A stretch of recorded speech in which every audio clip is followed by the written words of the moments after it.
اب آپ کہیں گے بھائی اس کیسے پہچانے کہ باادب کون اور بے ادب کون؟ میں ایک ضابطہ دیتا ہوں. دیکھو توجہ، جو باپ کا باادب ہے، باپ شرابی ہونے کے بعد بھی باادب بیٹا نہیں کہتا کہ میرا باپ شرابی، کیونکہ باادب ہے. باپ اگر چاہے وہ غلطیاں کرتا ہے، چیٹنگ کرتا ہے، چیٹر ہے، چور ہے، ڈاکو ہے، لٹیرا ہے، کچھ بھی ہے، لیکن باادب بیٹا نہیں کہتا کہ میرا باپ چور ہے. مطلب جو باادب ہوتا ہے اس کو عیب نظر نہیں آتی. صحیح ہے؟ جو باادب ہوتا ہے اس کو عیب، وہی باادب کو عیب دار میں بھی عیب نظر نہیں آتی. تو جو باادب ہو باپ کا، باپ کے ہزاروں عیب کے بعد اس کو باپ کا عیب نظر، کیونکہ باپ ادب ہے. تو جو رسول ہر عیب سے پاک ہے، جب اس رسول میں لوگوں کو عیب نظر آتے ہیں تو اس کا مطلب یہ سب کچھ تو ہو سکتا ہے مگر باادب. ارے باپ کا باادب ہو تو باپ میں عیب نظر نہیں آتے، رسول تو ہر عیب سے پاک ہے. اللہ نے ان کو ہر عیب سے پاک بنایا. صرف ہمارا عقیدہ ہے، یہ تو صحابہ کا عقیدہ ہے. حضرت احسان بن ثابت کہتے ہیں وَأَحْسَنُ مِنْكَ لَمْ تَرَ قَطُّ عَيْنِي وَأَجْمَلُ مِنْكَ لَمْ تَلِدِ النِّسَاءُ خُلِقْتَ مُبَرَّأً مِنْ كُلِّ عَيْبٍ كَأَنَّكَ قَدْ خُلِقْتَ كَمَا تَشَاءُ. کہتے ہیں یا رسول اللہ، آپ جیسا خوبصورت میں نے نہیں دیکھا. میں کیا دیکھتا؟ آپ جیسا خوبصورت کسی ماں کی گود میں آیا ہی نہیں. اور یا رسول اللہ، آپ کو اللہ نے ایسا بنایا، آج آپ کو ہر عیب سے پاک بنایا، اور آپ جیسا بننا چاہتے تھے اللہ نے بولا کہ آپ کو آپ کی مرضی کے مطابق بنایا. اس کو اعلیٰ حضرت نے یوں بیان کیا، وہ کمال حسن حضور ہے کہ گمان نفس جہاں نہیں، یہی پھول خار سے دور ہے، یہی شمع ہے کہ دھواں نہیں. میں نثار تیرے کلام پر ملی یوں تو کس کو زبان نہیں. وہ سخن ہے جس میں سخن نہ ہو، وہ بیان ہے جس کا بیان نہیں. فصحا عرب کے بڑے بڑے تیرے آگے منہ میں دبے لچے، کوئی جانے منہ میں زبان نہیں بلکہ جسم میں جان نہیں. تو کروں تیرے نام پہ جا فدا، کروں تیرے نام پہ جا فدا، کروں تیرے نام پہ جا فدا. نہ بس ایک جا دو جہاں فدا، دو جہاں سے نہیں جی بھرا، کروں کیا کروڑوں جہاں. تو نماز بھی پڑھو تو باادب کے پیچھے پڑھو، نماز بھی پڑھو باادب کے پیچھے پڑھو. اور وہ باادب کون ہے؟ 1857 کے بعد انگریزوں کی میز سے پیدا نہیں ہوئے. یہ باادب کون ہے؟ جن کا سلسلہ اصحاب صفہ کے چبوترے سے جا کر ملتا ہے.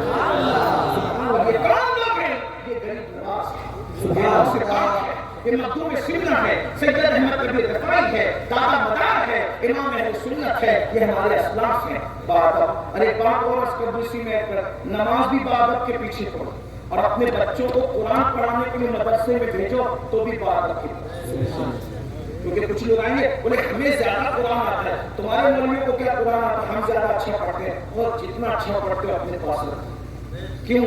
بہت زیادہ اچھا پڑھانے کے چکر میں قرآن تو اچھا پڑھائیں گے مگر صاحب قرآن کا ادب تمہارے بچوں کے سینے سے چھین لیں گے، چھین لیں گے. تو ہمیں وہ قرآن پڑھنا نہیں چاہیے، وہ قرآن پڑھنا نہیں چاہیے جہاں قرآن ہو اور صاحب قرآن کا احترام ہو. ہمیں تو وہ قرآن پڑھنا چاہیے کہ قرآن پڑھ رہا ہو اور صاحب قرآن کی محبت میں گوتے لگا رہا ہو. آپ کہیں گے ارے مولانا قرآن تو قرآن ہے، آپ لوگ بھی ہمیں سکھاتے ہو. آپ لوگ ہم بھی بہت شکریہ سکھاتے، سیکھنا چاہیے سر. قرآن تو قرآن ہے، میں نے کہا قرآن قرآن ہے، لیکن ترجمہ کو جو ہے نا اس میں گڑبڑ کرتا ہے لوگ، اور ترجمے میں نبی کی گستاخی کرتا ہے. میں ایک مثال دوں آپ کو، آپ تھک تو نہیں رہے نا، ایک مثال دوں آپ کو. دیکھو قرآن کی آیت قرآن کی آیت ہے، حدیث میں بھی یہ تم کو گمراہ کرتے ہیں، قرآن میں بھی تمہیں گمراہ کرتے ہیں. کون لوگ ہیں وہ؟ 1857 کے بعد انگریزوں نے ان کو پیدا کیا. ان کا نام کیا تمہیں سب پتا ہے؟ اتنے بولے نہیں ہو، ہاں سب پتا ہے. ہاں تو میں ابھی اپنے محبوب کا نام لے رہا ہوں تو میں کسی اور کا نام نہیں لوں گا. ہاں کیونکہ جب اچھی غذا کھاتے ہیں تو پھر کریلا چبائیں گے تو پھر تھوڑی سی کڑواہٹ آ جائے گی. تو ابھی وہ اتنے بڑے نہیں ہوئے کہ میں ان کا نام لوں. میری زبان بہت اہم ہے، جو یار کا نام لیتی ہے نا، ابھی اغیار کا نام لینے کے لیے مجھے فرصت ہے. ابھی اغیار، لیکن بات توجہ فرمائیں، علماء کی بھی اگر میں صحیح کہہ رہا ہوں تو تائید کریں. قرآن قرآن ہے، حدیث حدیث ہے، ترجمے میں بہکاتے ہیں. اس کو تمہیں سمجھ میں نہیں آتا. جیسے قرآن کی آیت ہے وَوَجَدَكَ ضَالًّا قرآن کے آیات. ٹھیک. اب وہ 1857 کے بعد والا کیا ترجمہ کرتا ہے اور یہ 1400 سال کے پرانے مسلک والے کے دونوں کے ترجمے میں فرق ہے. آیت ایک ہی پڑھائیں گے, سمجھائیں گے ذرا, سمجھو سمجھو. وہ ترجمہ کرتا ہے کہ اے نبی ہم نے تمہیں گمراہ پایا تو تمہیں ہدایت دی. بولو معاذ اللہ. بولو نبی گمراہ ہوگا. نبی کبھی گمراہ ہو سکتا ہے؟ نہیں ہو سکتا. ارے سنیو, نبی تو نبی ہے. نبی جس اونٹنی پہ بیٹھ جاتے ہیں وہ اونٹنی کے بھی قدم نہیں بیٹھتے. سنا آپ نے؟ نہیں سمجھے؟ غور کیجیے. نبی جس اونٹنی پہ بیٹھ جاتے ہیں اس کے بھی قدم نہیں بھٹکتے تو نبی کے قدم کیسے بھٹک سکتے ہیں؟ تمہیں پتا ہے ہجرت کا وہ واقعہ جب رسول اللہ ہجرت کر کے مکہ مکرمہ سے مدینہ شریف آئے تو ہر آدمی کہتا تھا میرے گھر میرے گھر میرے گھر. روز اس کا تجربہ مجھے ہوتا ہے. کسی ایک کے گھر چلے جاؤ تو 9 لوگوں کا کیا ہوتا ہے, یا تو بیعت توڑ دیں گے, بولے ان کی مرید نہیں ہونا, یہ تو مالداروں کے آتے ہیں ہمارے نہیں آتے. توجہ, بات سمجھ آ رہی ہے؟ ارے بھائی پیر صاحب کے تو بیعت توڑ دی. کچھ لوگ ناراض ہو گئے, آئندہ سال اس کو نہیں بلانا سید کو, اس کی آگے میرے آنے آئے. اب بتاؤ پیر صاحب کو کرے صاحب ایک کے آگے روکی آنے گے تو لوگ ناراض ہوتے بھی نہیں ہوتے ہیں. اور حضور کی شان رحمت اللہ علیہ کسی کو ناراض نہیں کرنا. تو حضور نے کیا کیا؟ فرمایا کسی کے گھر نہیں. تو پھر کہا یہ میری اونٹنی جس کے گھر جائے گی. میں نے اونٹنی کی رقم چھوڑ دی, جس کے گھر جائے گی اسی کے گھر میرا قیام ہوگا. اب آپ سے پوچھنا چاہتا ہوں, ارے اونٹنی کو کوئی عقل ہوتی ہے نہیں ہوتی؟ اگر وہ اونٹنی جا کے نبی کے دشمن کے گھر بیٹھ جائے تو بولو بھائی بیٹھ جائے تو دشمن بولے میں تو نہیں روکتا. ایسے ہو سکتا تھا, سوچنے والے سوچ سکتے, لیکن ایسا نہیں ہو سکتا تھا. سوچنے والوں کی سوچ غلط ہے, کیونکہ وہ عام اونٹنی نہیں ہے. نبی جس اونٹنی پہ بیٹھ جائے اللہ ان کو عام انسانوں سے زیادہ عقل عطا کرتا ہے. وہ اونٹنی کسی کے گھر نہیں گئی, وہ اونٹنی گئی تو ابو ایوب انصاری کے گھر گئی. جب نبی کی اونٹنی نہیں بیٹھ سکتی تو نبی کے قدم کیسے بیٹھ؟ لیکن مولوی نے ترجمہ کر دیا ہم نے تمہیں گمراہ پایا تو ہدایت دی. یہ ان کا ترجمہ, اور بھی ترجمے کی انہوں نے وہ نہیں کہتا. اور ہمارا ترجمہ جو ہمارے امام بریلی کے کلندر اے محبوب ہم نے آپ کو اپنی محبت میں خود رفتہ بنایا. دولت کا ترجمہ اس نے گمراہ کیا, اور یہاں دولت کا ترجمہ محبت میں ڈوبا ہوا, محبت میں گم شدہ کیا. اپنی محبت میں تمہیں خود رفتہ پایا تو اپنی طرف راہ فرمایا. قرآن وہی تھا, ترجمہ بدلا کہ نہیں بدلا. ارے حدیث سن لو, علم ضروری ہے. گمراہی نہ علم جہالت کی وجہ سے گم رہی ہے. دیکھو ایک حدیث سنو, کہوں گا ابھی 10 منٹ میں آپ اور لے لوں گا تھوڑا سا. حالانکہ مولانا عبد الغنی کے 12:30 تک چلاؤ, لیکن جب مجھے بھی واپس 5 بجے کی پھر فلائٹ پوری پونا سے, تو مجھے 3:30 تک تو پونا پہنچنا پڑے گا, اور میں وضو کر کے سیدھا اسٹیج پر آیا تو ابھی جانا بھی ہے. میں بات سمجھ لو, 2 باتیں کر کے بات سمجھ لوں. دیکھو حدیث, یہاں لوگ حدیث بیان کرتے ہیں دھوکہ کیسے, حدیث صحیح بیان کرتے ہیں, میں یہ نہیں کہہ رہا حدیث صحیح بیان کرتے ہیں, ترجمانی کرنے میں غلطی کرتے ہیں. کہتے ہیں رسول اللہ کی حدیث ہے کہ میری قبر کو عیدگاہ مت بنا. کیا کہتے ہیں؟ میری قبر کو عیدگاہ. صحیح بولتے ہیں, حضور نے کہا میری قبر کو, بولو بھائی بات سننے, میری قبر, حضور نے کہا میری قبر کو عیدگاہ مت بنا. حضور نے اتنا ہی کہا. اب آگے ملا جی کیا کہتے ہیں؟ کہتے ہیں کہ قبر کو عیدگاہ نہیں بنانے کا مطلب سمجھے, جیسے عیدگاہ پہ بھیڑ کرتے ہو نا, چاہتے ہو ہزاروں لاکھوں کی تعداد میں, ایسے نبی کے مزار پہ بھیڑ نہیں کرنا, یہ شرک ہے, یہ بدعت ہے. اب آپ کو کہتے ہو کیا بات کیا, وہ صحیح تو حضور کی حدیث تو ہے نا. پھر حضور نے کہا میری قبر میں بھیڑ نہیں لگانا, جیسے عیدگاہ پہ بھیڑ لگاتے ہو.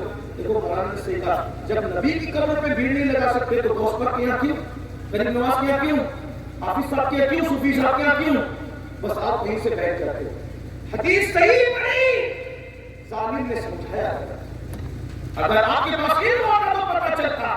حضور کے یہ کہنے کا مقصد نہیں ہے کہ جیسے عیدگاہ میں بھیڑ لگاتے ہو ویسے میری قبر پہ بھیڑ مت لگانا. اگر یہی مطلب ہوتا تو جب بھیڑ ہی نہ لگانا تھا تو قبر بنائی.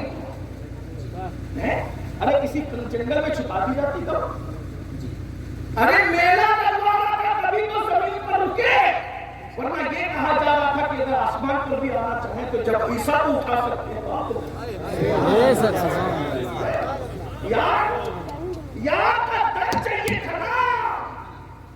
بخدا خدا کہیے نہیں اور کوئی مخلوق جو وہاں سے ہو یہیں آتے ہو, جو یہاں نہیں تو وہاں نہیں. میں نے کہہ دیا کہ میلہ لگوانا تھا, کچھ لوگوں کو تکلیف ہوگی کہ میلہ لگوانا کہہ دیا. میں نے کہا دیکھو میلہ ایک ہی صورت میں لگتا ہے, جب مانگنے آتے ہیں تو دیا جاتا ہے تو میلہ لگتا ہے. میلہ بھگانا ہے وہ چاہے بولو بھائی سب بھاگیں گے نہیں بھاگیں. میلہ کہاں لگتا ہے؟ جہاں نوازا جاتا ہے, جہاں دیا جاتا ہے. اگر میلہ نہ لگوانا ہوتا تو اللہ کہتا جو بھی آپ کے پاس مانگنے بھگاؤ, لیکن اللہ کا کہتا ہے وَأَمَّا السَّائِلَ فَلَا تَنْهَرْ, پیارے جو تیرے پاس آئے نا مانگنے اس کو جھڑکنا نہیں, عطا کر دینا.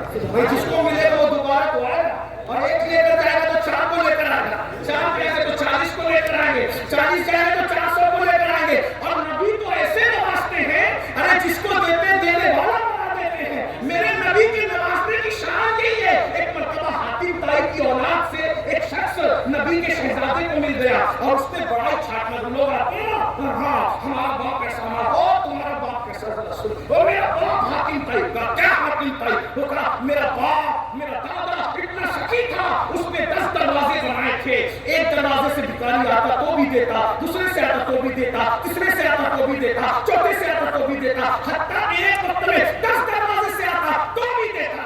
اس محفل میں امام جعفر صادق موجود تھے.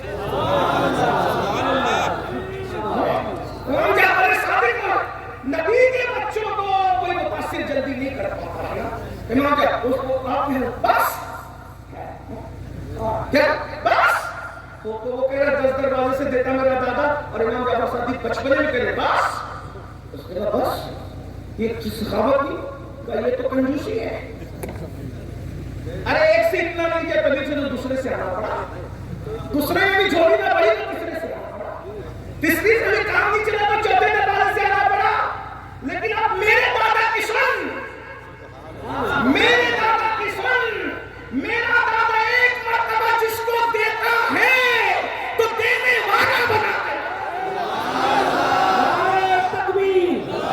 ایک بار دے دیا تو دوبارہ مانگنے کی نوبت نہیں, جس کو دیا دینے والا بنا دیا. مانگتے خالی ہاتھ نہ لوٹے, کتنی ملی خیرات نہ پوچھو, ان کا کرم پھر ان کا کرم ہے, ان کے کرم کی بات نہ پوچھو, بہت تیرا چود و کرم ہے. شہر خطرہ تیرا نہیں سنتا ہی نہیں, مانگنے والا تیرا. دھارے چلتے ہیں عطا کے, وہ ہے قطرہ تیرا. تارے کھلتے ہیں سکھا کے, وہ ہے ذرہ تیرا. میں تو مالک ہی کہوں گا کہ وہ مالک کے حبیب یعنی محبوب و محب میں نہیں میرا تیرا. ارے کون دیتا ہے, دینے کو منہ چاہیے, دینے والا ہے سچا ہمارا نبی. کریم ایسا ملا کہ جس کے کھلے ہیں ہاتھ اور بھرے خزانے. بتاؤ میں مفلسوں کی پھر کیوں تمہارا دل اضطراب میں ہے.